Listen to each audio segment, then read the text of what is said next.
살다 보면 유독 촉이 안 좋은 사람을 만날 때가 있습니다.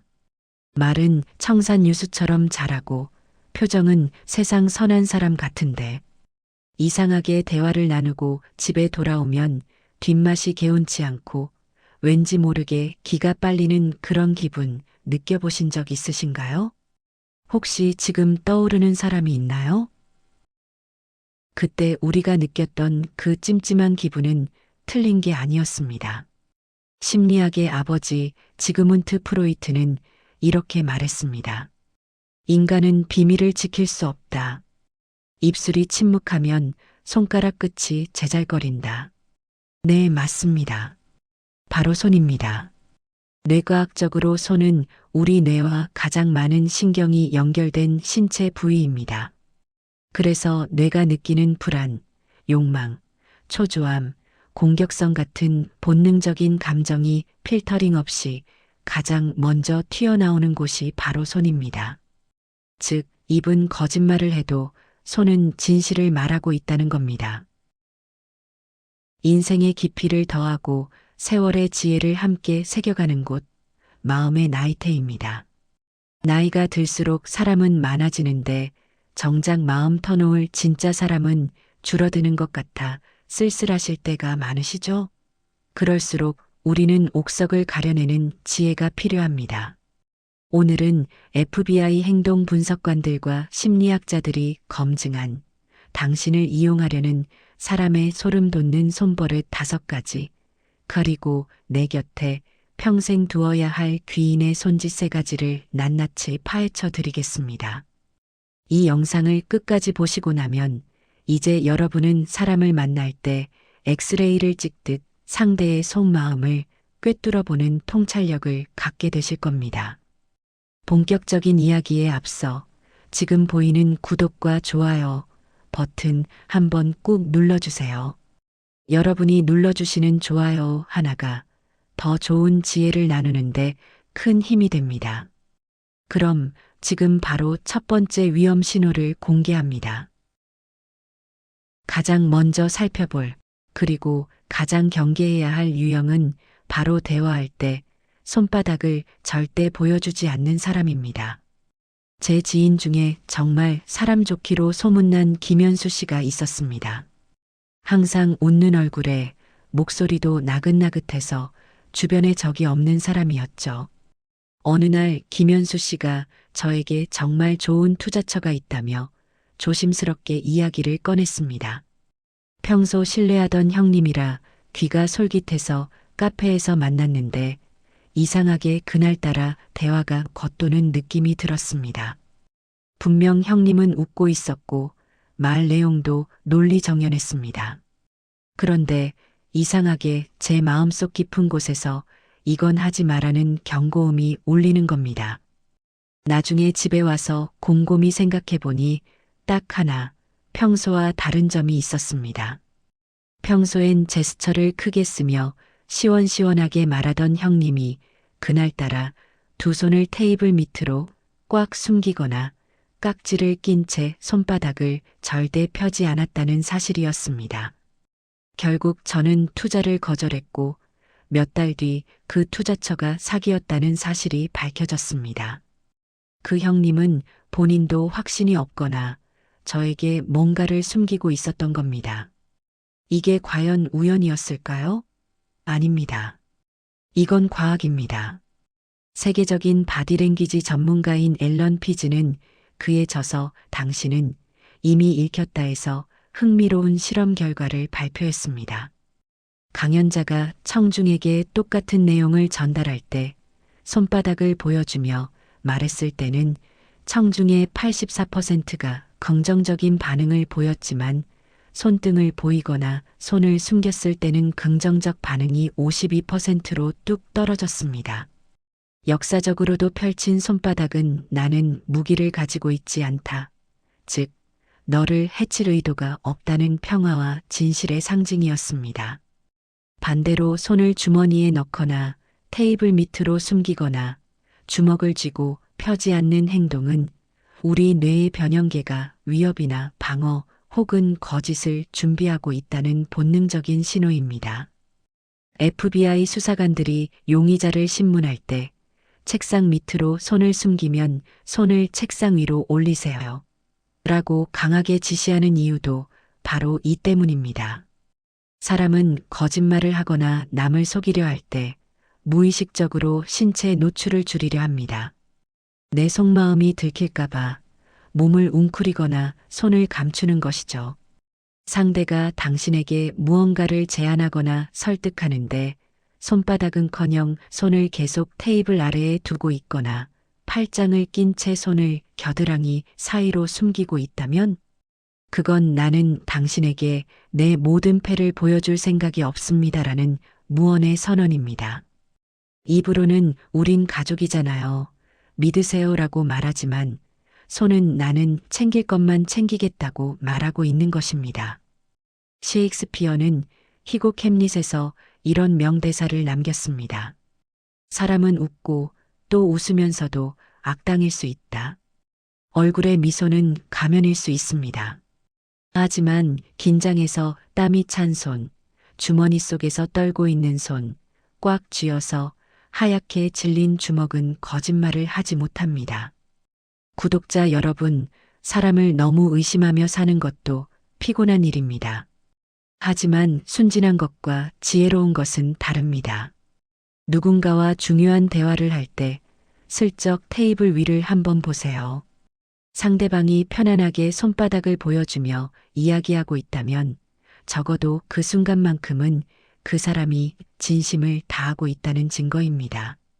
하지만 만약 손이 보이지 않는다면 그때는 여러분의 마음의 문도 잠시 걸어 잠그셔도 좋습니다. 그것은 의심이 아니라 소중한 여러분의 삶을 지키는 현명한 방어니까요. 두 번째로 우리가 반드시 걸러내야 할 유형은 중요한 이야기를 할 때 무의식적으로 입을 가리거나 코를 만지는 사람입니다. 혹시 이런 경험 있으신가요? 오랫동안 연락 없던 지인이 갑자기 찾아와 돈을 빌려달라고 합니다. 내가 다음 달에 적금이 만기되는데 급해서 그래. 딱 한 달만 쓰고 줄게. 말은 아주 그럴싸합니다. 그런데 그 사람의 손을 잘 보세요. 다음 달에 갚을게라고 말하는 순간 손이 쓱 올라와서 코밑을 문지르거나 입 주변을 만지작거리지 않던가요? 혹은 헛기침을 하며 주먹으로 입을 가리지는 않던가요?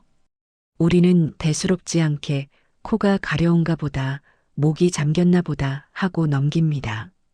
하지만 그 순간 당신은 그 사람의 거짓말을 놓친 것입니다. 이것은 단순한 습관이 아닙니다. 뇌과학에서 말하는 명백한 거짓말의 생리적 반응입니다. 미국의 저명한 신경학자들과 시카고 냄새미각 치료연구재단의 연구에 따르면 사람이 거짓말을 하면 혈압이 상승하고 심장 박동이 빨라집니다. 이때 코의 내부 조직인 발기 조직으로 혈액이 몰리게 되는데 이로 인해 코끝이 팽창하고 미세하게 간지러움을 느끼게 됩니다. 이것을 피노키오 효과라고 부릅니다. 그래서 거짓말을 하는 사람은 본능적으로 코를 문지르거나 긁게 되는 것입니다. 실제로 빌 클린턴 전 미국 대통령이 르윈스키 스캔들과 관련해 대배심 증언을 할 때 평소보다 훨씬 자주 코를 만지는 모습이 포착되어 행동심리학자들의 분석 대상이 되기도 했습니다. 입을 가리는 행동은 더 원초적입니다. 어린아이들을 보면 거짓말을 할 때 양손으로 입을 막습니다. 나 안 그랬어 하면서 말이죠. 어른이 되면 이 행동이 세련되게 다듬어질 뿐 본능은 똑같습니다. 뇌는 거짓말을 하지 마 라고 명령을 내리며 입을 막으려 하고 이성은 말을 해야 해라고 싸우는 과정에서 손이 입 근처로 가는 것입니다. 하지만 대놓고 입을 막으면 이상해 보이니까 뇌가 0.1초 만에 타협을 봅니다. 입을 막으려던 손이 살짝 방향을 틀어 코를 만지거나 뺨을 긁는 척하는 위장된 제스처로 나타나는 것이죠. 상대가 내 눈을 보며 말하다가 결정적인 순간에 손으로 입 주변을 가린다? 그건 방금 내 입에서 나온 말은 진실이 아닙니다라고 뇌가 자백하는 순간입니다. 프리드리히 니체는 이렇게 말했습니다. 입은 거짓말을 해도 찌푸린 얼굴 신체은 진실을 말한다. 말은 꾸며낼 수 있어도 몸은 거짓말을 거부합니다. 상대의 화려한 언변에 속지 마세요. 그의 손이 어디를 만지고 있는지가 더 중요합니다. 물론 비염이 있거나 정말 코가 가려운 사람도 있을 수 있습니다. 하지만 돈 문제, 계약, 약속과 같은 민감한 주제를 이야기할 때 유독 이 행동이 반복된다면 그때는 일시 정지 버튼을 누르셔야 합니다. 그 사람의 말을 100% 믿기 전에 팩트를 한 번 더 확인하세요. 그 작은 손짓 하나를 포착하는 것이 훗날 일어날 큰 배신을 막는 가장 확실한 예방책이 될 것입니다. 세 번째 유형은 집중해서 들으셔야 합니다. 앞서 말씀드린 두 가지가 방어적인 거짓말이었다면 지금부터 말씀드릴 행동은 당신을 대놓고 무시하는 아주 공격적인 신호이기 때문입니다. 어쩌면 가장 기분 나쁜 손짓이죠. 바로 대화 도중에 손가락으로 테이블을 톡, 톡, 톡 두드리는 사람입니다. 이 소리가 들린다면 당신은 지금 당장 입을 다물고 그 자리를 박차고 나와야 할지도 모릅니다. 왜냐고요? 그 사람은 이미 당신과의 대화를 끝냈기 때문입니다. 제 구독자분 중 한 분이 겪으신 아주 기막힌 사연을 하나 들려드리겠습니다. 은퇴 후 소중한 퇴직금으로 작은 프랜차이즈 창업을 준비하던 박경열 선생님의 이야기입니다. 가맹점 본부장이라는 사람과 상담을 하러 갔는데 그 본부장이라는 사람, 인상이 참 좋더랍니다. 선생님, 저희가 다 알아서 해드립니다. 걱정 마세요. 라며 호탕하게 웃고요. 그런데 본격적으로 계약서 조항을 꼼꼼히 물어보기 시작하자 그 사람의 태도가 미묘하게 바뀌기 시작했습니다. 입으로는 네. 그건 당연히 설명해 드려야죠. 말씀하세요. 라고 하는데 그때부터 테이블 위에 올려둔 그 사람의 오른손 검지와 중지가 춤을 추기 시작하더랍니다. 톡, 톡톡, 톡, 톡톡톡. 처음에는 그냥 습관인가 보다 했습니다. 그런데 박 선생님이 질문을 길게 이어갈수록 그 소리가 점점 커지고 빨라지더라는 겁니다. 마치 빨리 좀 끝냅시다. 시간 아까워라고 소리치는 것처럼요. 그 규칙적인 소음이 박 선생님의 심장을 쪼아대는 것 같아서 결국 준비해간 질문의 절반도 못하고 허둥지둥 도장을 찍고 나오셨다고 해요. 결과는 어떻게 됐을까요? 나중에 문제가 생겨 따지러 갔더니 그 친절하던 본부장은 온데간데없고 계약서대로 한 건데 뭐가 문제냐며 문전박대를 당하셨다고 합니다. 그날 들렸던 그 톡톡 소리, 그건 단순한 소음이 아니라 상대를 호구로 보고 있다는 무시의 경보음이었습니다. 이 행동 절대 가볍게 넘기시면 안 됩니다. 행동 심리학에서는 이를 청각적 전이 행동의 일종으로 분류합니다. 전 FBI 행동 분석관 존 에버로는 그의 저서에서 이렇게 분석했습니다. 손가락으로 테이블을 두드리는 행위는 뇌가 보내는 아주 강력한 도주 신호다. 몸은 아직 의자에 앉아 있지만 뇌는 이미 문을 열고 밖으로 뛰쳐나간 상태다. 더 무서운 건 이것이 계산적인 행동이라는 점입니다. 미국 펜실베이니아 대학의 협상 연구소 실험에 따르면 협상 테이블에서 손가락을 두드리는 사람은 상대방의 이야기를 듣는 것이 아니라 머릿속으로 비용과 이익을 계산하고 있을 확률이 90% 이상이라고 합니다. 즉, 당신이 진지하게 이야기하는 그 순간에 상대방은 이 이야기를 듣는 시간이 나에게 돈이 될까? 안 될까? 를 저울질하며 당신의 말할 권리를 소음으로 묵살하고 있는 것입니다. 여러분, 곰곰이 생각해 보세요. 우리가 정말 존경하는 어른이나 사랑하는 사람 앞에서 손가락으로 식탁을 두드리나요? 절대 그러지 않습니다. 우리는 소중한 사람의 말은 단 한마디도 놓치지 않으려 숨소리조차 죽이고 경청합니다. 반대로 우리가 식당에서 종업원을 부를 때 혹은 아랫사람을 훈계할 때 무심코 식탁을 톡톡 칩니다. 즉, 이 손짓은 권력의 표현이자 우월감의 표출입니다. 상대가 당신 앞에서 손가락으로 박자를 타고 있다는 건 무의식 중에 내가 너보다 우위에 있다. 내 시간이 너의 시간보다 비싸다라고 생각하고 있다는 명백한 증거입니다. 침묵을 견디지 못하고 소음을 만들어내며 당신을 재촉하는 사람. 그는 당신의 인격을 존중하는 게 아니라 당신을 통해 얻을 이득만을 기다리고 있는 사냥꾼일 가능성이 큽니다. 고대 로마의 철학자이자 정치가였던 키케로는 인간관계의 본질에 대해 이런 명언을 남겼습니다. 침묵할 줄 모르는 사람은 말할 자격도 없다. 상대의 말이 끝나기도 전에 손가락으로 재촉하는 사람은 대화할 자격이 없는 사람입니다. 진정한 소통은 상대의 말표심표와 마침표까지 기다려주는 인내심에서 시작되기 때문입니다. 그렇다면 대화 도중 이런 소리가 들리면 어떻게 해야 할까요? 당황해서 말을 빨리 끝내거나 상대의 눈치를 보며 주눅 들지 마세요. 오히려 반대로 하셔야 합니다. 그 톡톡 소리가 들리는 순간 하던 말을 뚝 멈추고 완벽한 침묵을 만드세요. 그리고 상대방의 눈을 가만히 아주 부드럽게 응시하세요. 그러면 상대는 당황해서 손가락질을 멈출 겁니다. 자신의 무례한 소음이 적나라하게 드러났기 때문이죠. 그때 차분하게 미소 지으며 이렇게 물어보세요. 혹시 급한 일 있으신가요? 바쁘시면 다음에 이야기할까요? 이 한마디면 충분합니다. 여러분의 시간도 그 사람의 시간만큼이나, 아니, 그보다 훨씬 더 귀하고 소중합니다. 무례한 손가락 장단에 맞춰 춤을 추지 마세요.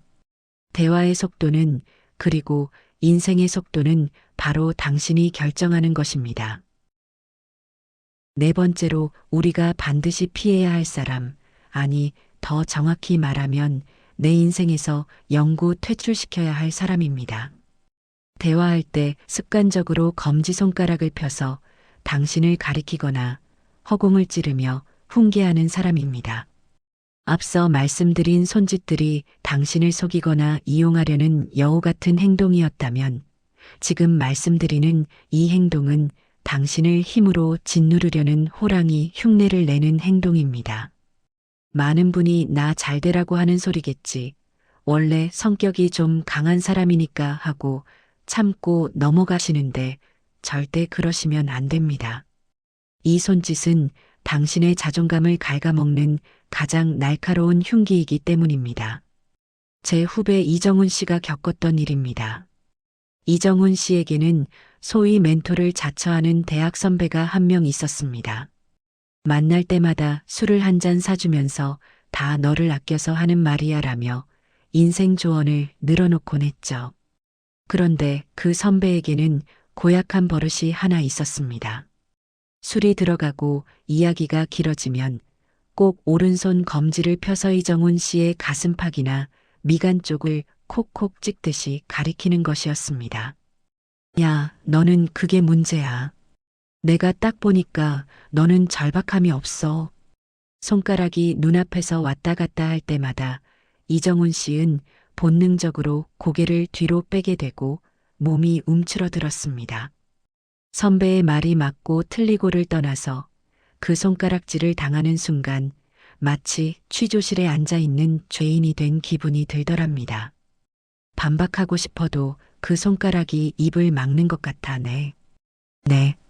하고 주눅든 대답만 할 수밖에 없었죠. 결국 그날 집에 돌아온 이정훈 씨는 심한 두통과 소화불량에 시달려야 했습니다. 그 선배는 이정훈 씨에게 조언을 한 것이 아니라 감정의 쓰레기통에 화풀이를 한 것이었으니까요. 이 불쾌감의 정체는 무엇일까요? 행동심리학과 인류학에서는 손가락질을 현대 사회에 남아있는 가장 원시적인 공격 신호로 봅니다. 과거 원시 시대에 인류가 막대기나 창을 들고 사냥감을 겨누던 행동이 진화하여 남은 것이 바로 이 검지손가락입니다. 세계적인 바디랭귀지 전문가 앨런 피즈는 이렇게 말했습니다. 대화 도중 상대방에게 손가락질을 하는 것은 상징적으로 상대방의 가슴을 칼로 찌르는 것과 같은 심리적 타격을 입힌다. 실제로 누군가 나에게 손가락질을 할 때 우리 뇌의 편도체 위험 감지 센터는 즉각적으로 비상벨을 울립니다. 상대의 손가락을 무기로 인식하기 때문입니다. 그래서 듣는 사람은 논리적인 사고가 마비되고 심박수가 치솟으며 공포 혹은 분노라는 극단적인 감정만 남게 됩니다. 상대가 아무리 좋은 말을 해도 귀에 들어오지 않고 기분만 나쁜 이유가 바로 여기에 있습니다. 그렇다면 그 사람은 도대체 왜 자꾸 손가락질을 해대는 걸까요? 정답은 하나입니다. 당신을 동등한 인격체가 아니라 내 아래에 있는 사람, 내가 통제해야 할 대상으로 보고 있기 때문입니다. 진정한 스승이나 리더는 대화할 때 손바닥을 위로 향하거나 손을 부드럽게 펴니다. 이런 방법은 어떨까? 하며 제안하는 자세죠. 하지만 손가락질을 하는 사람은 내 말이 곧 법이야. 너는 내 말을 들어야 해라는 오만함과 지배욕에 사로잡혀 있습니다. 특히 자신의 논리가 부족하거나 말발이 딸릴 때 목소리를 높이며 삿대질을 하는 경우가 많습니다. 자신의 부족함을 공격적인 제스처로 덮으려는 아주 미성숙한 방어기제인 셈입니다. 즉, 그 삿대질은 당신이 못나서가 아니라 그 사람의 인격 그릇이 간장 종지보다 작다는 것을 온몸으로 증명하는 몸부림입니다. 여기서 우리가 꼭 기억해야 할 통쾌한 명언이 하나 있습니다. 미국의 유명한 법률가 루이스 나이저, 그리고 오래된 서양 속담에 이런 말이 있습니다. 당신이 누군가를 향해 손가락질을 할 때 세 개의 손가락은 바로 당신 자신을 가리키고 있다는 사실을 기억하라. 한번 손가락질을 해보세요. 검지는 상대를 향하지만 중지, 약지, 소지는 접혀서 나를 향하고 있죠? 상대방을 비난하고 깎아내리는 그 순간, 사실은 그 비난의 3배만큼 자기 자신의 인격을 깎아먹고 있다는 진리를 그들은 모르는 것입니다. 그러니 구독자 여러분, 앞으로 누군가 대화 중에 당신의 얼굴을 향해 손가락질을 한다면 절대 위축되거나 상처받지 마세요. 그저 속으로 이렇게 생각하며 웃어넘기시면 됩니다. 아, 지금 저 사람은 자기 얼굴에 침을 뱉고 있구나. 참 안타까운 사람이네. 그리고 만약 그 행동이 너무 지나치다면 부드럽지만 단호하게 대처하세요. 몸을 살짝 뒤로 빼서 물리적 거리를 둔 다음 낮은 목소리로 이렇게 말씀하세요. 선생님, 말씀은 잘 알겠는데 손가락은 좀 거두고 말씀해 주시겠어요? 제가 좀 불편하네요. 이 한마디면 충분합니다. 무례한 사람에게 예의를 갖춰 경고하는 것, 그것이 바로 그 사람과 당신의 품격의 차이를 보여주는 최고의 복수입니다. 당신은 그 날카로운 손가락에 찔려도 되는 사람이 아닙니다. 이제 부정적인 손버릇의 마지막 5번째 유형입니다. 사람을 처음 만날 때 우리가 가장 먼저 하는 스킨십, 바로 악수입니다. 보통 악수는 3초면 끝납니다. 하지만 이 짧은 3초 동안 상대방은 당신을 잡아먹을지 아니면 무시할지를 이미 결정했다면 믿으시겠습니까?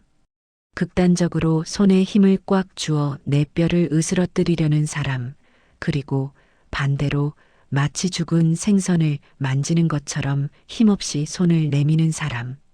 이 두 부류는 표현 방식만 다를 뿐 당신과 동등해질 생각이 없다는 점에서는 똑같이 위험한 사람들입니다.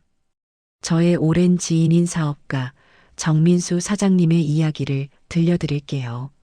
정 사장님은 사람을 많이 만나는 직업이라 악수만 해봐도 그 사람의 견적이 나온다고 말씀하십니다. 어느 날 정 사장님이 지역 유지라는 김철민 씨와 악수를 하게 되었습니다. 손을 내밀자마자 김철민 씨가 정 사장님의 손을 덥석 잡더니 마치 팬치로 조이듯이 꽉 움켜쥐더랍니다. 순간 소리가 날 뻔할 정도로 아팠는데 김철민 씨는 묘한 미소를 지으며 정 사장님의 눈을 뚫어져라 쳐다보더래요. 그러고는 손을 자기 쪽으로 확 끌어당겨서 정 사장님의 몸이 휘청거리게 만들었죠. 그건 인사가 아니라 내가 이 구역의 대장이야. 까불지 말라는 무언의 협박처럼 느껴졌다고 합니다. 반대로 일 때문에 만난 거래처 직원 이민성 씨는 정반대였습니다. 손을 내밀었는데 손가락 끝만 살짝 대주는 둥 마는 둥 하더랍니다. 손을 잡았는데 뼈도 근육도 없는 물컹한 반죽을 만지는 느낌? 심지어 손바닥에 땀이 흥건해서 축축하고 차가운 느낌까지 들었죠. 눈도 마주치지 않고 바닥을 보며 건성으로 흔드는 그 손에서 정 사장님은 당신이랑 엮이고 싶지 않아요. 책임지고 싶지 않아요라는 강한 회피의 기운을 느꼈고 결국 그 거래는 성사되지 않았습니다. 이 불쾌함, 과연 기분 탓일까요? 미국 엘라베마 대학교의 윌리엄 채플린 박사팀은 112명의 실험 참가자를 대상으로 악수와 성격의 상관관계를 연구했습니다.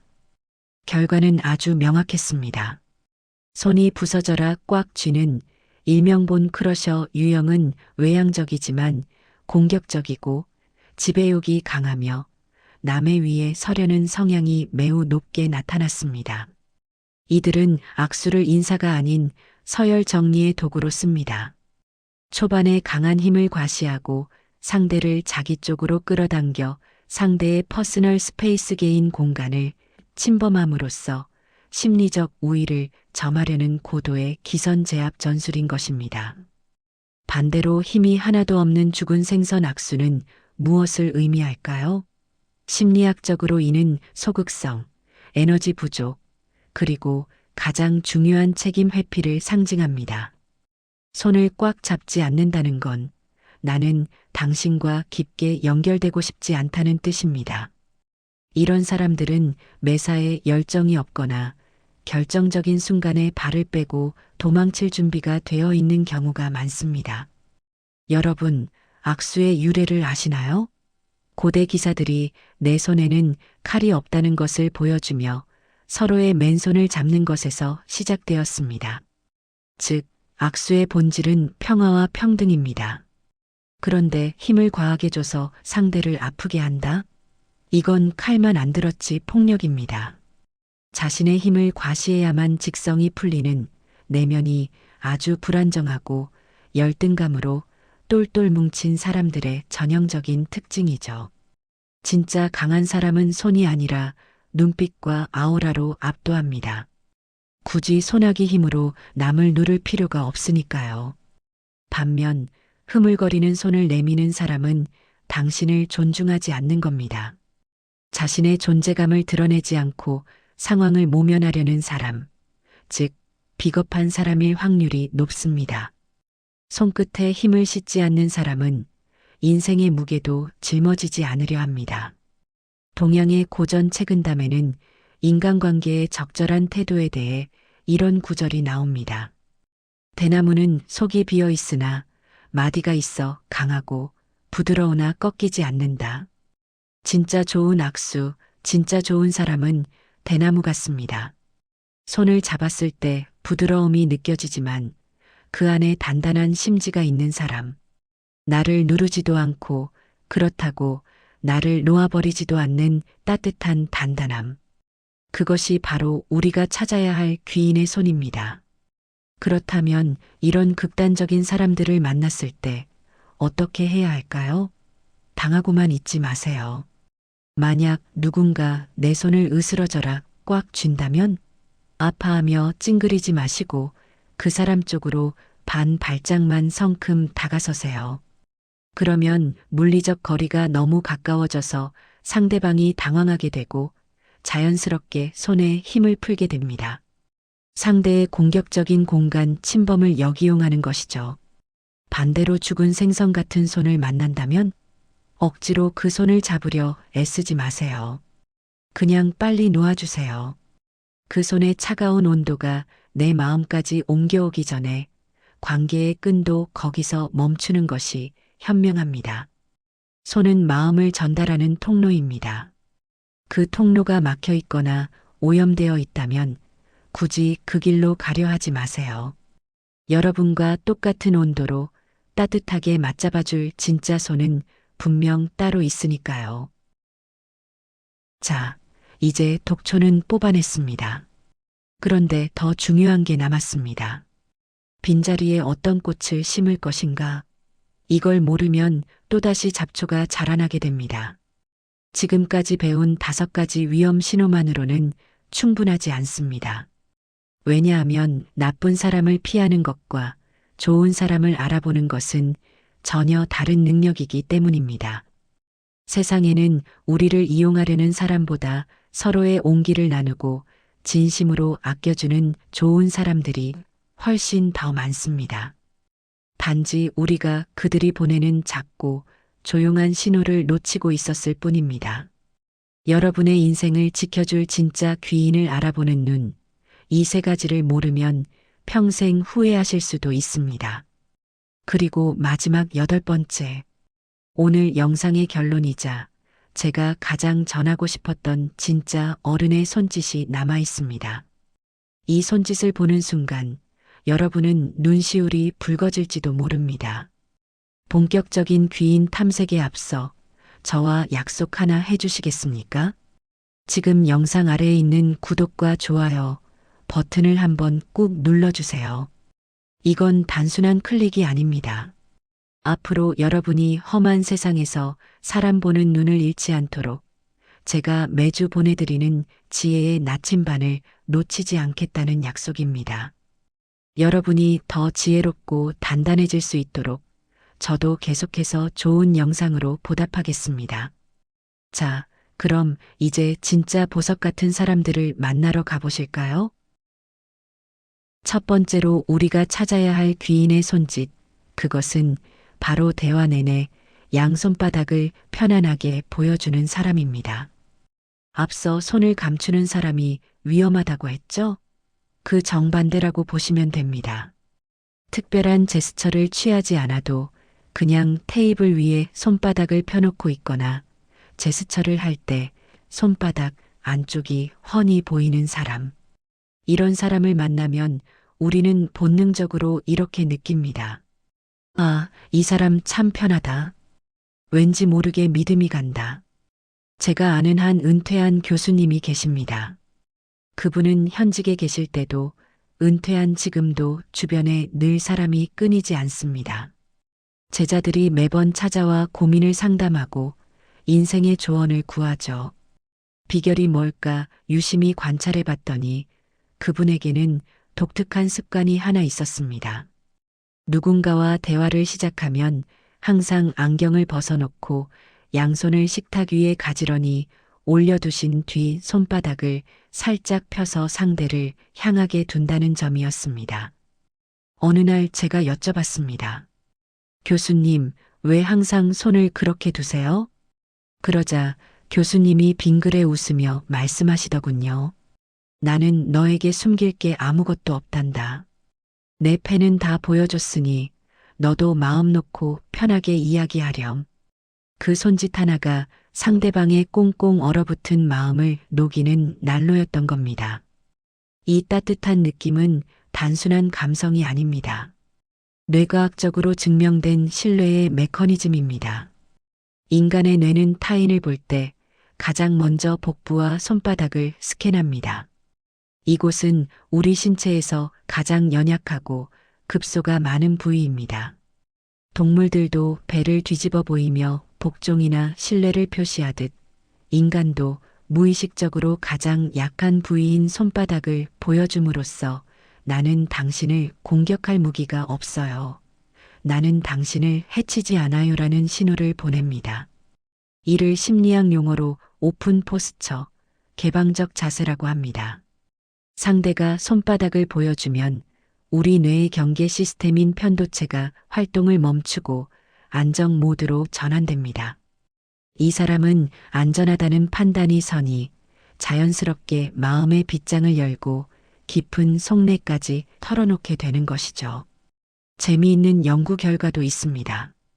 법정에서 증인이 증언할 때 손바닥을 펴고 말하는 사람이 주먹을 쥐거나 손을 감추고 말하는 사람보다 배심원들에게 진실하다는 평가를 3배 이상 더 많이 받았다고 합니다.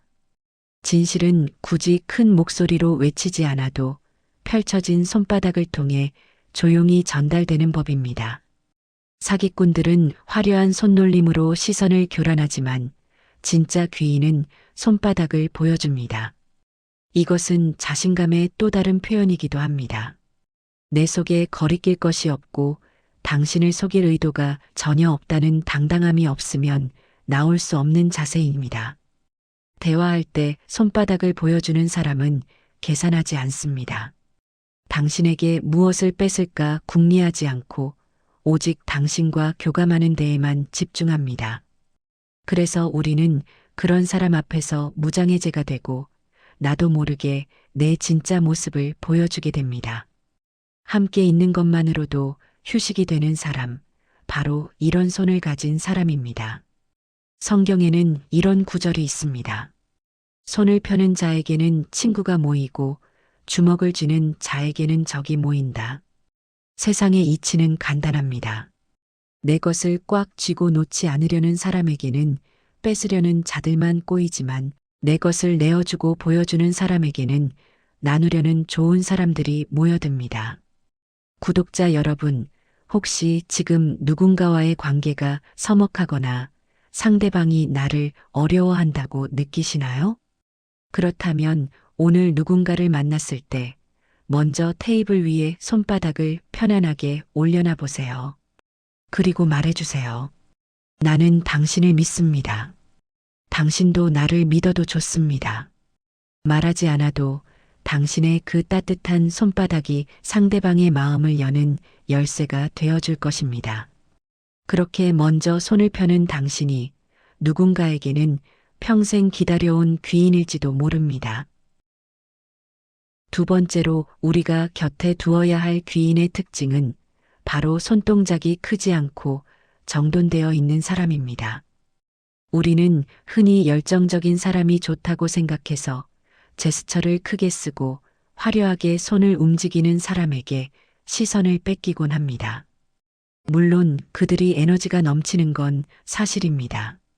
하지만 인생의 중요한 결정을 내려야 할 때, 혹은 내가 정말 힘들어서 기대고 싶을 때 찾아야 할 사람은 손을 휘젓는 사람이 아닙니다. 오히려 산처럼 묵직하게 손을 가만히 둘 줄 아는 사람입니다. 제가 겪었던 잊지 못할 에피소드를 하나 들려드리겠습니다. 몇 년 전 제가 속해 있던 모임에서 큰 분쟁이 일어난 적이 있습니다. 금전적인 문제가 얽혀 있어서 회원들끼리 서로 내 탓이다. 나는 모른다 하며 고성을 지르고 난리가 났었죠. 회의실은 그야말로 아수라장이었습니다. 어떤 사람은 억울하다며 가슴을 치고 어떤 사람은 삿대질하며 소리를 지르고 불안한 사람은 계속 다리를 떨며 볼펜을 딱딱거렸습니다.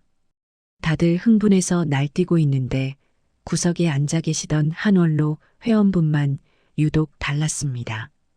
그분은 그 시끄러운 소음 속에서도 미동도 하지 않았습니다. 특히 제 눈길을 끈 건 그분의 손이었습니다. 테이블 위에 가지런히 모아 쥔 두 손은 마치 잔잔한 호수처럼 조금의 떨림도 없었습니다. 한참 뒤 사람들이 지쳐서 조용해지자 그분이 천천히 입을 열었습니다. 낮지만 단단한 목소리로 핵심을 짚어내고 중재안을 내놓자 방금 전까지 삿대질하던 사람들이 거짓말처럼 조용해지더군요. 저는 그때 깨달았습니다. 진짜 힘은 요란한 손짓이 아니라 꿈쩍하지 않는 손에서 나오는구나. 그분의 고요한 손은 100마디 고함보다 더 큰 위엄을 가지고 있었습니다. 심리학에서는 이를 어떻게 설명할까요? 행동 심리학에는 적응 행동 혹은 진정 행동이라는 용어가 있습니다. 사람은 불안하거나 긴장하거나 뇌에 과부하가 걸리면 무의식적으로 몸을 만집니다. 머리를 극적이고 귀를 만지고 옷매무새를 고치고 넥타이를 만지작거리는 행동들 말입니다. 이것은 뇌가 스스로를 진정시키기 위해 보내는 신호입니다. 반대로 말하면 대화하는 내내 불필요한 손동작이나 부산스러운 움직임이 없다는 건 무엇을 의미할까요? 그 사람의 전두엽이성의 뇌의 변연계 감정의 뇌를 완벽하게 통제하고 있다는 뜻입니다. 즉, 정서적으로 매우 안정된 상태이며 높은 자존감과 내면의 평화를 가지고 있다는 가장 확실한 증거입니다. 미국의 행동 분석 전문가들은 CEO나 고위 정치인들을 훈련시킬 때 가장 먼저 가르치는 것이 바로 손을 가만히 두는 법이라고 합니다.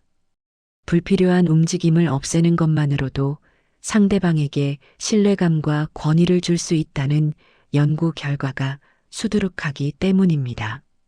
우리는 흔히 저 사람은 참 귀티가 난다, 품위가 있다고 말합니다. 그 품위는 어디서 나올까요? 비싼 옷일까요? 명품 시계일까요? 아닙니다. 바로 절제된 태도에서 나옵니다. 손동작이 크고 산만한 사람은 자신의 감정을 주체하지 못해 밖으로 쏟아내는 사람입니다. 이런 사람 곁에 있으면 우리도 덩달아 정신이 사납고 불안해집니다. 반면 손동작이 정돈된 사람은 자신의 감정을 그릇 안에 잘 담고 있는 사람입니다. 그 단단한 그릇 덕분에 우리는 그 사람 곁에서 묘한 안정감을 느끼게 됩니다. 마치 뿌리 깊은 나무가 바람에 흔들리지 않듯 내면이 꽉 찬 사람은 손을 함부로 놀리지 않습니다. 그들의 손이 움직일 때는 오직 꼭 필요한 순간, 타인을 배려하는 순간뿐입니다. 그래서 그들의 손짓 하나하나는 가볍지 않고 묵직한 무게감을 가지게 되는 것입니다. 프랑스의 사상가 블레즈 파스칼은 이렇게 말했습니다. 인류의 모든 불행은 인간이 방 안에 조용히 앉아있지 못하는 데서 비롯된다. 몸을 가만히 두지 못하는 불안함이 문제를 만듭니다. 하지만 고요히 머무를 줄 아는 능력, 그 정적인 힘을 가진 사람이야말로 세상을 올바르게 바라보고 우리를 바른 길로 인도해 줄 수 있는 귀인입니다. 사랑하는 구독자 여러분, 주변을 한번 둘러보세요. 화려한 말발로 좌중을 휘어잡는 사람도 매력적이지만 한 구석에서 온화한 미소를 띠고 두 손을 가지런히 모은 채 경청하고 있는 사람. 어쩌면 그 사람이 진짜 보석일지도 모릅니다. 그런 사람을 발견하신다면 놓치지 말고 다가가세요. 그리고 여러분도 연습해 보세요. 마음이 불안하고 초조할 때일수록 의식적으로 손을 무릎 위에 혹은 테이블 위에 가만히 멈추는 연습을요. 신기하게도 손을 멈추면 요동치던 마음도 차분하게 가라앉는 것을 느끼실 겁니다. 품격은 타고나는 것이 아니라 이렇게 내 손끝을 다스리는 작은 습관에서부터 만들어지는 것입니다. 그리고 마지막 8번째. 오늘 영상의 결론이자 제가 가장 전하고 싶었던 진짜 어른의 손짓이 남아 있습니다. 이 손짓을 보는 순간 여러분은 눈시울이 붉어질지도 모릅니다. 드디어 마지막 8번째. 우리가 인생의 마지막 순간까지 곁에 두어야 할 최고의 귀인입니다. 바로 내가 이야기를 할 때 두 손을 가지런히 모으거나 깍지를 낀 채 몸을 내 쪽으로 기울여 듣는 사람입니다. 우리는 살면서 수많은 사람과 대화를 나눕니다. 하지만 내 말이 허공으로 흩어지지 않고 상대방의 가슴 속으로 온전히 스며들고 있다는 느낌을 받은 적이 몇 번이나 있으신가요? 만약 당신 앞에 두 손을 모으고 당신의 눈을 응시하는 사람이 있다면 그 사람은 지금 당신의 말을 귀로 듣는 게 아닙니다. 마음으로 받고 있는 것입니다. 저의 구독자이신 50대 가장 홍진수님의 사연입니다. 홍진수님은 몇 년 전 믿었던 동업자의 배신으로 사업이 부도가 나고 빚더미에 앉게 되었습니다. 매일 술로 밤을 지새우며 죽고 싶다는 생각만 하던 때였죠. 어느 날 고등학교 동창이 찾아왔습니다. 홍진수님은 그 친구 앞에서 그동안 참아왔던 울분과 신세를 한탄하며 소리를 질렀다가 울었다가 횡설수설하며 몇 시간을 쏟아냈습니다. 그런데 문득 정신을 차리고 보니 친구의 모습이 눈에 들어왔습니다. 그 친구는 몇 시간 동안 단 한 번도 말을 자르지 않았습니다.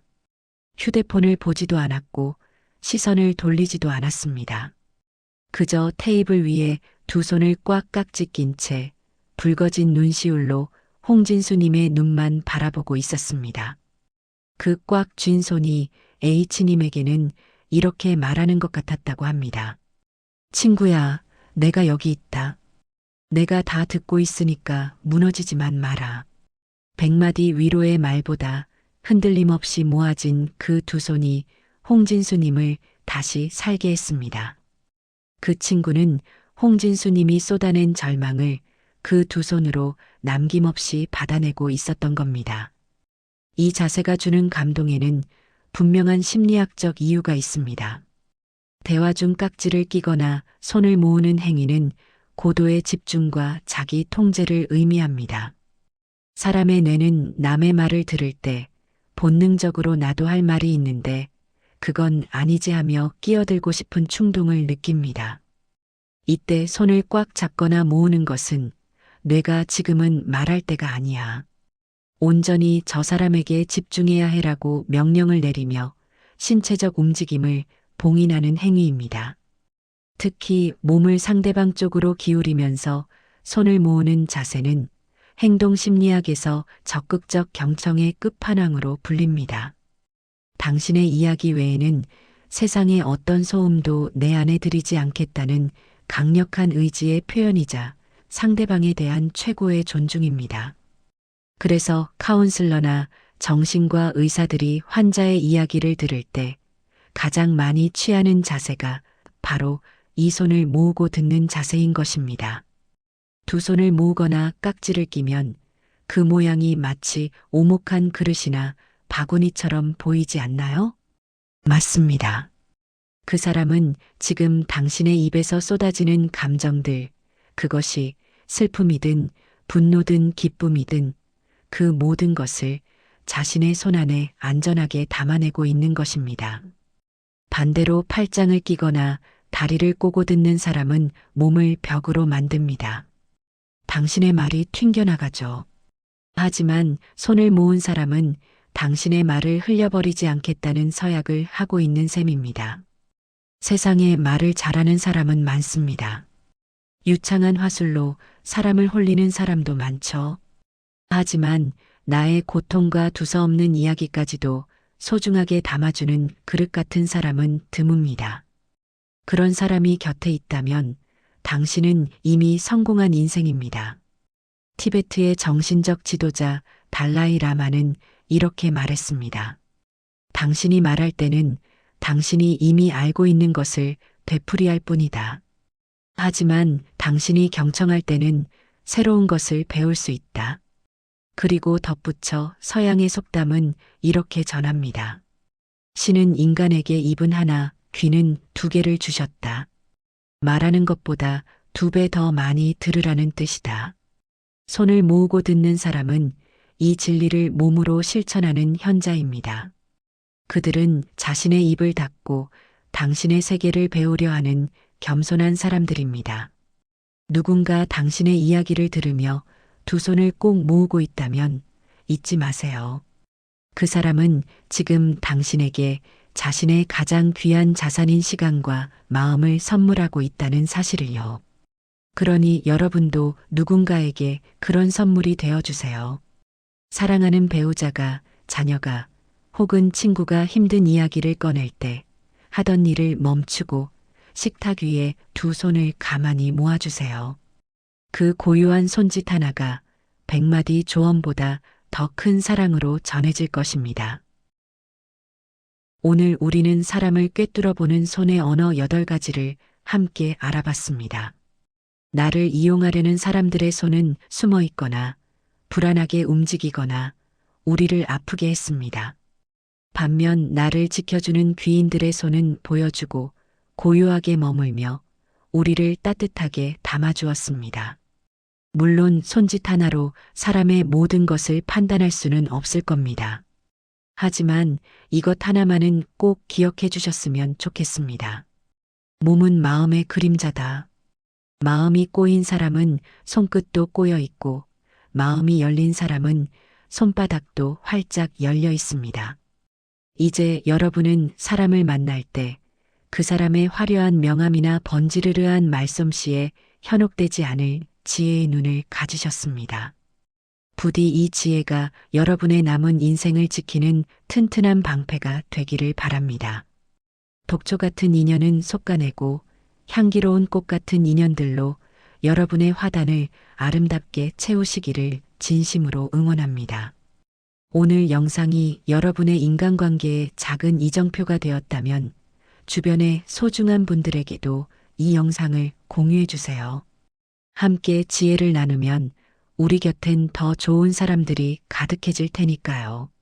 나이가 들수록 지혜는 깊어지고 마음은 넓어집니다. 여러분의 삶에도 단단하고 아름다운 나이테가 새겨지길 바랍니다. 지금까지 마음의 나이테였습니다. 끝까지 시청해 주셔서 감사합니다. 다음 영상에서 더 깊어진 지혜로 찾아뵙겠습니다. 평안한 하루 보내세요.